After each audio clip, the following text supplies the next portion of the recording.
Yes, I can help with Joshua Selma and sermons. Apostle Joshua Selma is a Nigerian Christian minister, teacher, and founder of Monomania. His sermons are widely known for their depth. Beloved, hear me by the Spirit. Time is not empty. Days are not neutral. Every day is a spiritual container, and whatever fills it first gains influence over it. Tuesday is not just a continuation of Monday. It is a gate, and every gate answers to a voice. If you do not speak into your day, something else will. If you do not declare the counsel of God, the enemy will attempt to program the day with fear, delay, confusion, and weariness. Beloved, understand this truth by the Spirit. A day is not just a measure of time, it is a spiritual territory. Before clocks begin to tick and schedules begin to move, a day already exists in the realm of the Spirit, waiting for authorization. Tuesday is not neutral, and it does not automatically favor you simply because you are born again. Every day responds to the first dominant voice that addresses it. This is why many people struggle without understanding why they enter days that have already been spoken into by fear, anxiety, past experiences, or even unseen forces operating through ignorance. In the spirit realm, nothing remains empty for long. If a territory is not claimed, it is occupied. If a day is not addressed, it is programmed. This is why Scripture reveals that God Himself never allowed time to speak for itself. At the dawn of creation, darkness covered the earth, and chaos prevailed, not because darkness was powerful, but because no word had yet been released. The moment God spoke, creation responded. Light did not argue. Order did not negotiate. Time itself aligned with the voice that spoke first. Many believers wake up and rush into activity without authority. They check messages, respond to pressure, rehearse worries, and unknowingly give the first voice of their day to fear, urgency, or exhaustion. By the time they attempt to pray later, they are no longer speaking, they are reacting. But Revelation teaches us that whoever speaks first does not just speak. They set the tone, establish the boundaries, and define what is permitted to function. The enemy understands this principle well. He does not wait for you to pray before he plans. He introduces suggestions early, heaviness in the morning, discouragement before rising, confusion before decisions, tension before conversations. These are not random feelings. They are early attempts to speak into the day. If these voices are allowed to remain unchallenged, the day begins to cooperate with them. This is why spiritual authority must be exercised intentionally and early. When you speak into your day, you are not motivating yourself. You are legislating in the spirit realm. You are announcing what is allowed and what is forbidden. You are defining the spiritual climate under which events will occur. Just as a government establishes laws before citizens act, the believer must establish spiritual laws before engaging the day. Words carry spiritual weight because humans were created in the image of a speaking God. Your voice is not powerful because of volume, but because of alignment. When your words are rooted in truth, heaven recognizes them. Angels respond to divine instructions released through yielded mouths. Even circumstances, though natural, are subject to spiritual command. To speak into a day is to take responsibility for it. It is to refuse victimhood. It is to declare that time will not bully you, pressure will not rush you, and chaos will not dominate you. It is to insist that the day must submit to purpose. When you speak first, you prevent battles you would have otherwise fought later. Every morning is an altar, and the first words offered upon it determine what descends. If fear is offered, fear multiplies. If faith is offered, grace is released. This is not poetry, it is law. Days listen, atmospheres respond, outcomes are influenced. When you understand that every day is a territory waiting for a voice, you will stop entering mornings casually. You will wake up conscious of responsibility, not anxiety. You will realize that before meetings, before journeys, before labor, there must be utterance. And when your voice rises before any other, the day will obey, align, and cooperate with divine purpose. Beloved, there is a dangerous misunderstanding among many believers, and it is the assumption that silence is harmless. In the realm of the spirit, silence is not neutrality, silence is consent. When a believer refuses to speak, the enemy interprets that quietness as agreement. Authority in the kingdom is not exercised by intention alone, it is exercised by declaration. What you do not confront with your voice, you empower by default. From the beginning, dominion was designed to be enforced through speech. Humanity was not instructed to think dominion or imagine authority, but to speak and command. The earth responds to voices because it was created by a voice. When you remain silent in the face of pressure, fear, confusion, or opposition, you are not being humble. You are surrendering territory. Silence does not make the enemy retreat. It gives him space to operate without resistance.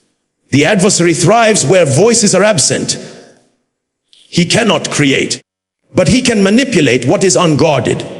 His strategy is not always to overpower. Often it is to wait until a believer fails to speak. When no word is released to establish order, he introduces disorder. When no declaration is made to enforce peace, he releases anxiety. When no command is issued to preserve clarity, he sows confusion. And all of this happens quietly, subtly, until the believer begins to think it is normal. Many people only find their voice after damage has already been done. They wait until sickness appears, until relationships are strained, until opportunities are lost, before they begin to pray aggressively. But wisdom teaches that prevention is more powerful than repair. A declared boundary at the beginning of a day saves hours of warfare at the end of it. Silence may appear calm, but in the spirit realm, it is interpreted as permission. Declaration, on the other hand, is an act of authority. When you speak, you are not arguing with circumstances. You are establishing jurisdiction. You are announcing that this territory is governed. The enemy respects authority when it is exercised. He does not fear desire, effort, or emotion. He responds to clear spiritual command. This is why even the adversary acknowledged authority when he heard it spoken with conviction and alignment. To declare is to partner with heaven. Heaven does not act independently of words. It acts in response to them. Angels are not dispatched by wishes. They respond to decrees that align with divine will. When you speak truth over your life, your family, your day, and your destiny, you are activating assistance beyond your strength. But when you remain quiet, heaven remains on standby, not because it is unwilling, but because order demands utterance. There is also a personal consequence to silence. What you do not speak against eventually speaks to you. Fear grows louder when unchallenged. Doubt becomes stronger when unanswered. Weakness becomes identity when not corrected. The tongue is not just a weapon against external enemies. It is a tool for internal alignment. Speaking truth recalibrates the heart, the mind, and the will. Silence may feel safer, but it is costly. It allows narratives you did not choose to define you. It allows battles you could have prevented to confront you. It allows the enemy to suggest that he has rights where he does not. But the moment your voice rises, those lies are exposed. When a believer understands that silence gives the enemy permission, they will no longer be quiet about matters that require authority. They will speak peace where chaos threatens, clarity where confusion looms, strength where weakness whispers. They will refuse to be mute in territories where they have been granted dominion. And through consistent declaration, they will learn that authority grows stronger the more it is exercised. Beloved, it is vital to understand that words are not casual expressions. They are spiritual vessels. Every word you speak carries substance, direction, and power. In the realm of the spirit, words are containers that transport realities from the invisible into the visible. This is why speech is never neutral. Whether spoken consciously or carelessly, words are always releasing something. You are either releasing alignment or disorder, life or limitation. The reason words are powerful is because existence itself was framed by speech. Nothing seen came into being without first being spoken. The material world is a response to the unseen world, and the unseen world is governed by utterance. When you speak, you are not merely describing a situation, you are shaping it. Words do not only reveal what is in your heart, they eventually build what surrounds your life. Many believers underestimate the impact of their daily confessions. They say things like, "I'm tired, this week will be hard," or "nothing ever works for me," without realizing that repetition turns words into laws. What is spoken consistently becomes established. The spirit realm does not evaluate statements by emotion. It responds to consistency and alignment. Even negative words, when repeatedly declared, gain authority because they are allowed to remain uncontested. Spiritual alignment occurs when your words agree with divine truth. When you speak in alignment, your words become channels through which heaven's intention flows. This is not about positive thinking, it is about lawful speaking.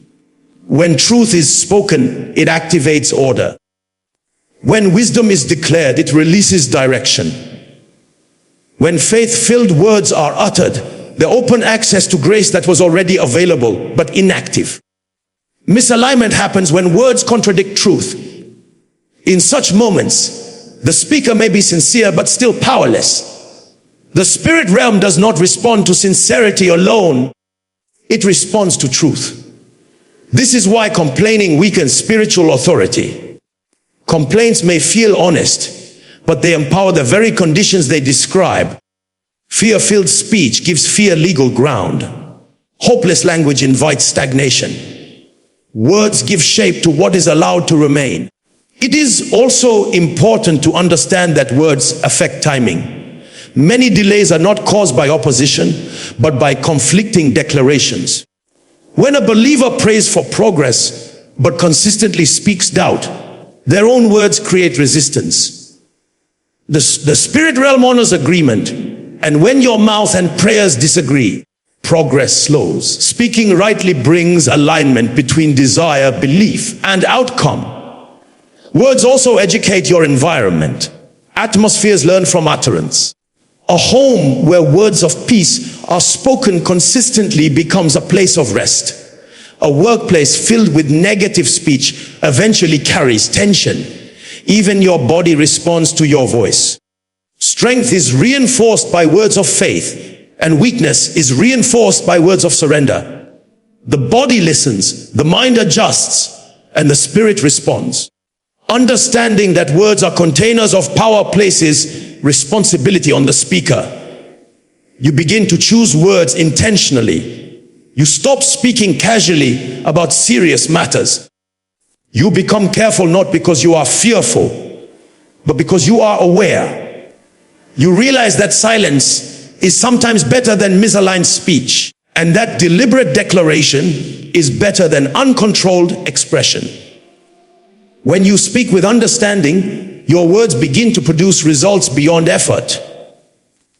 Peace comes without struggle. Confidence rises without noise. Direction becomes clearer.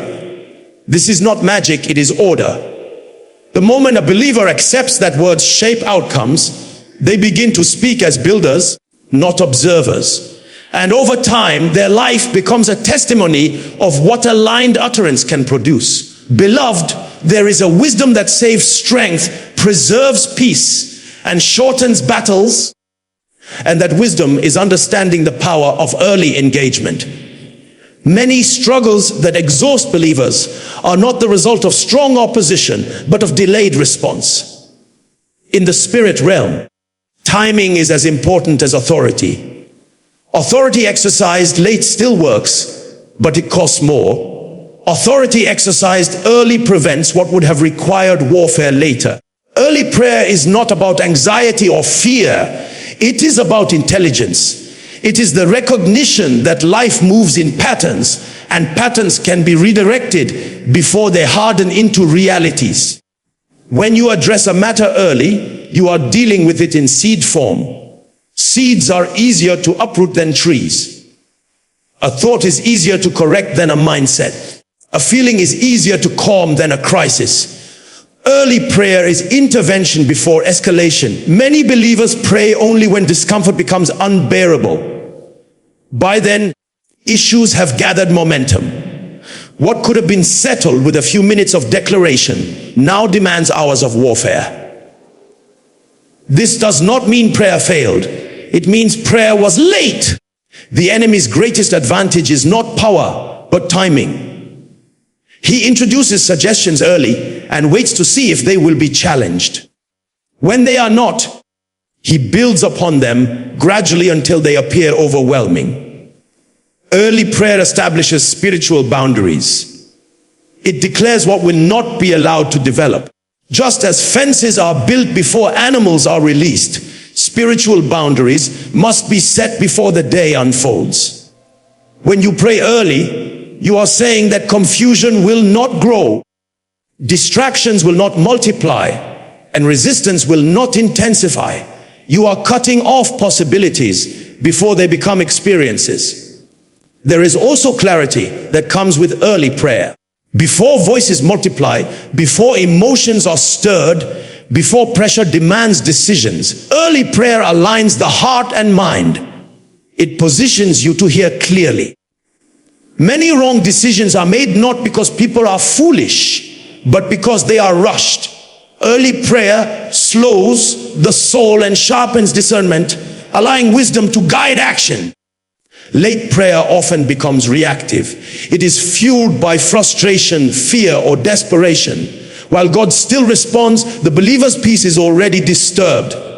Early prayer, on the other hand, is calm, confident, and authoritative. It flows from rest, not panic. This posture alone alters outcomes because authority is strongest when the heart is settled. Another advantage of early prayer is preservation of strength. Warfare drains energy, attention, and emotion. When battles are prevented, strength is conserved for productivity, creativity, and service. Many people are tired not because life is demanding, but because they are constantly fighting battles they could have avoided. Early prayer reduces unnecessary warfare. Early prayer also trains spiritual sensitivity. When you consistently engage early, you become aware of subtle shifts. You notice when peace lifts, when heaviness approaches, when clarity begins to fade. This awareness allows for quick adjustment. You no longer wait for visible trouble. You respond to spiritual signals. Over time, this becomes a lifestyle of wisdom rather than crisis management. Understanding that early prayer prevents late battles changes how you approach each day. Mornings become strategic, not rushed.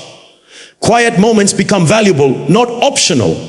You stop seeing prayer as a reaction to problems and begin to see it as a tool for shaping outcomes. And as this pattern develops, you realize that many victories are not dramatic because many battles never occurred. Beloved, it is important to understand that heaven is always willing, but it is not always activated. The resources of heaven are vast, ready, and powerful, yet they function according to order. Spiritual assistance is not released randomly. It responds to alignment. Speaking the word is one of the primary ways alignment is established between the believer and the realm of the spirit. When the word is spoken, it becomes a legal invitation for heavenly resources to engage with earthly realities. The word is not merely information, it is substance. It carries the nature, authority, and intent of God. When you speak the word, you are not reminding God of his promises. You are positioning yourself to receive what has already been made available. Heaven does not need persuasion, but it responds to protocol. The protocol is utterance that agrees with divine truth. Angels do not act independently of instruction. They respond to commands that are rooted in the word. When a believer speaks scripture with understanding and faith, it releases direction in the spirit realm. Assistance is mobilized, resistance is addressed, and pathways are opened. This is why silence, even in faith, limits manifestation. Believing without speaking leaves resources unengaged. Alignment through speech also creates spiritual coherence. When your heart believes and your mouth speaks the same thing, power flows unhindered. Misalignment occurs when the heart desires one outcome, but the mouth consistently declares another. In such cases, the spirit realm does not know what to enforce. Speaking the word corrects this conflict. It brings belief, expectation, and declaration into agreement. There is also an authority that comes from speaking what God has already said. When you declare the word, you are not presenting your opinion, you are echoing divine judgment. This removes uncertainty from your speech. The spirit realm recognizes the source of the words, not just the speaker. When heaven hears its own language spoken on earth, it responds swiftly. Speaking the word also sustains faith. Faith grows by hearing, and hearing does not stop when preaching ends. Every time you speak truth, you reinforce belief within yourself. Doubt weakens when confronted by consistent declaration. Fear loses influence when the word is spoken aloud. This internal strengthening is part of heavenly alignment, because a strengthened believer can steward greater resources. Another dimension of alignment is environmental transformation.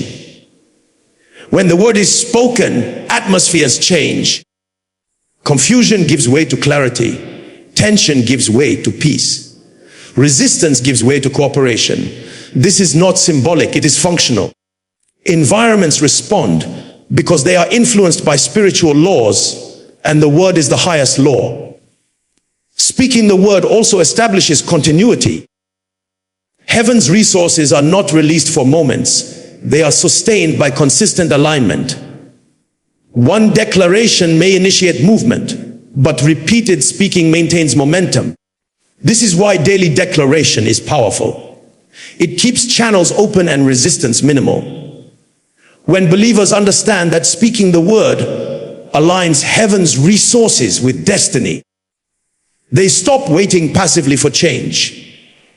They become active participants in manifestation. They speak over their days, their work, their families, and their assignments.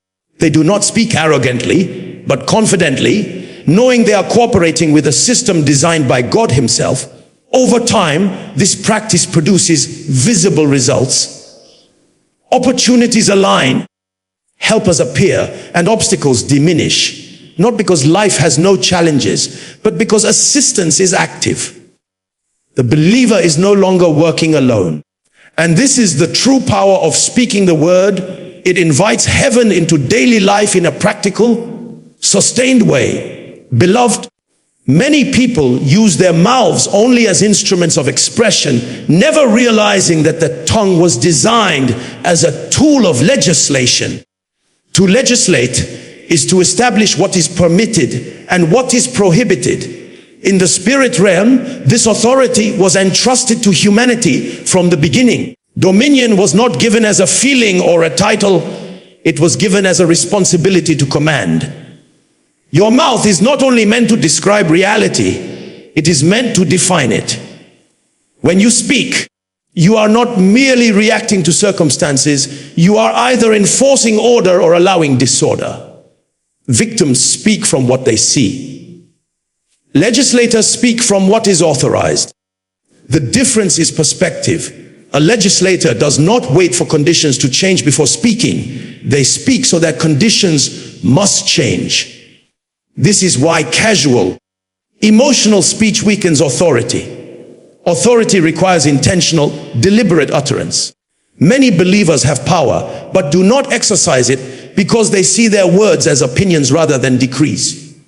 They say, "I hope things improve," instead of declaring what must be. Hope is valuable, but without command, it remains passive. Legislation requires clarity. When you speak with certainty, you are establishing spiritual law in your domain. The spirit realm responds to clarity because clarity reflects authority. Understanding your mouth as a tool of legislation also changes how you handle adversity. Instead of complaining, you command. Instead of narrating problems, you address them. Complaint magnifies the issue. Command limits it. The enemy is not threatened by awareness of problems, but he retreats when boundaries are enforced. Every time you speak wrongly, you reinforce what you should be resisting. Legislative speech is not loud, it is aligned. It does not beg, it declares. It does not argue, it enforces. This posture comes from understanding identity and assignment. When you know who you are and what has been entrusted to you, your speech carries weight. Uncertainty in identity produces hesitation in speech. Confidence in assignment produces authority in utterance. Your mouth also governs your internal world. Thoughts, emotions, and desires are influenced by what you speak. When you legislate peace with your mouth, your heart learns to settle. When you legislate courage, fear loses its grip. Inner alignment strengthens outer authority. This is why consistent declaration produces stability. You become predictable in strength, not fluctuating with circumstances. Legislation through speech also creates consistency in outcomes. Where words are random, results are inconsistent. Where words are deliberate, results become stable. This is not coincidence, it is order. Laws produce predictable results. When you speak intentionally, you are creating spiritual laws that govern your life. Over time, these laws shape patterns, habits, and environments. Seeing your mouth as a legislative tool also teaches restraint. Legislators do not speak carelessly. They understand that every word carries consequence. This awareness reduces unnecessary speech and increases purposeful declaration. Silence becomes strategic, not passive. Speech becomes measured, not emotional. When believers adopt this mindset, their lives change. They stop feeling helpless. They stop waiting for permission. They stop reacting and start governing. Their days become ordered. Their environments become stable. Their progress becomes consistent. Not because challenges disappear, but because authority is being exercised correctly. When you realize that your mouth is a tool of legislation, you stop speaking like a victim of time, pressure, and circumstance. You speak as one assigned to govern. And whatever you legislate consistently within the boundaries of truth will eventually align with your declaration. Beloved, passivity is not humility, and entering life without intention is not faith.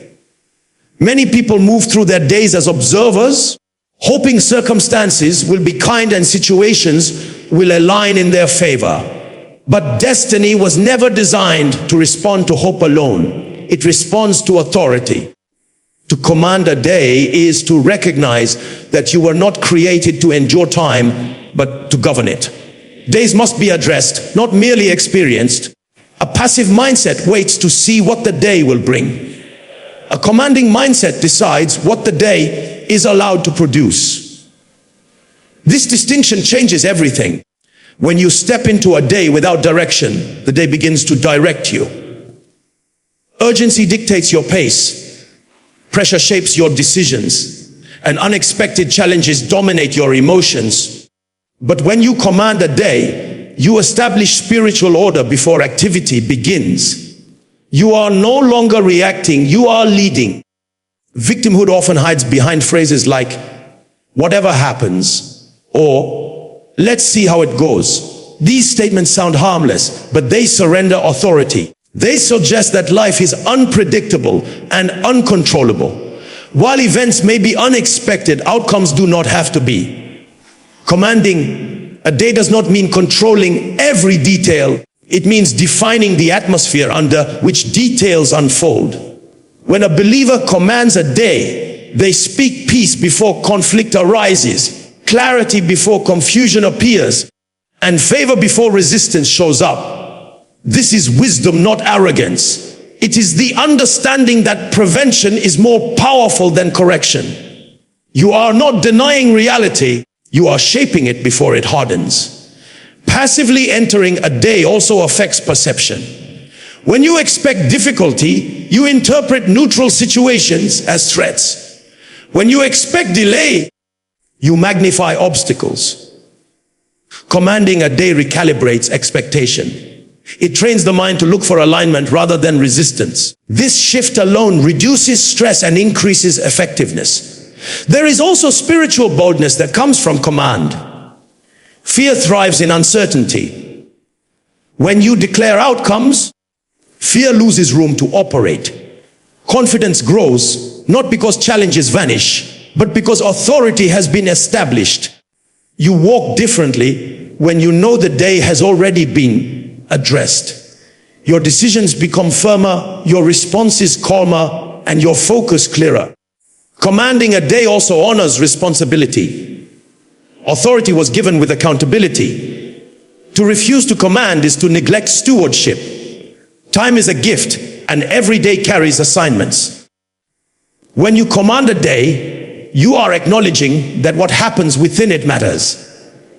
You are refusing to leave outcomes to chance. You are declaring that purpose must be fulfilled. Another important aspect is consistency. Commanding a day once may bring momentary order, but commanding consistently builds patterns. Over time, your life becomes predictable in progress, not because you are controlling life, but because you are cooperating with spiritual laws. Patterns of favor, clarity, and productivity emerge naturally. Entering a day passively also weakens spiritual sensitivity. When you drift into time, you miss signals. When you command time, you become alert. You notice shifts quickly and respond with authority. This awareness keeps you ahead of problems rather than behind them. Ultimately, commanding a day is an expression of maturity. It shows understanding of identity, authority, and responsibility. You no longer see yourself as a victim of schedules, systems, or seasons. You see yourself as a steward of time. And when a believer reaches this level of understanding, days begin to cooperate with destiny instead of resisting it.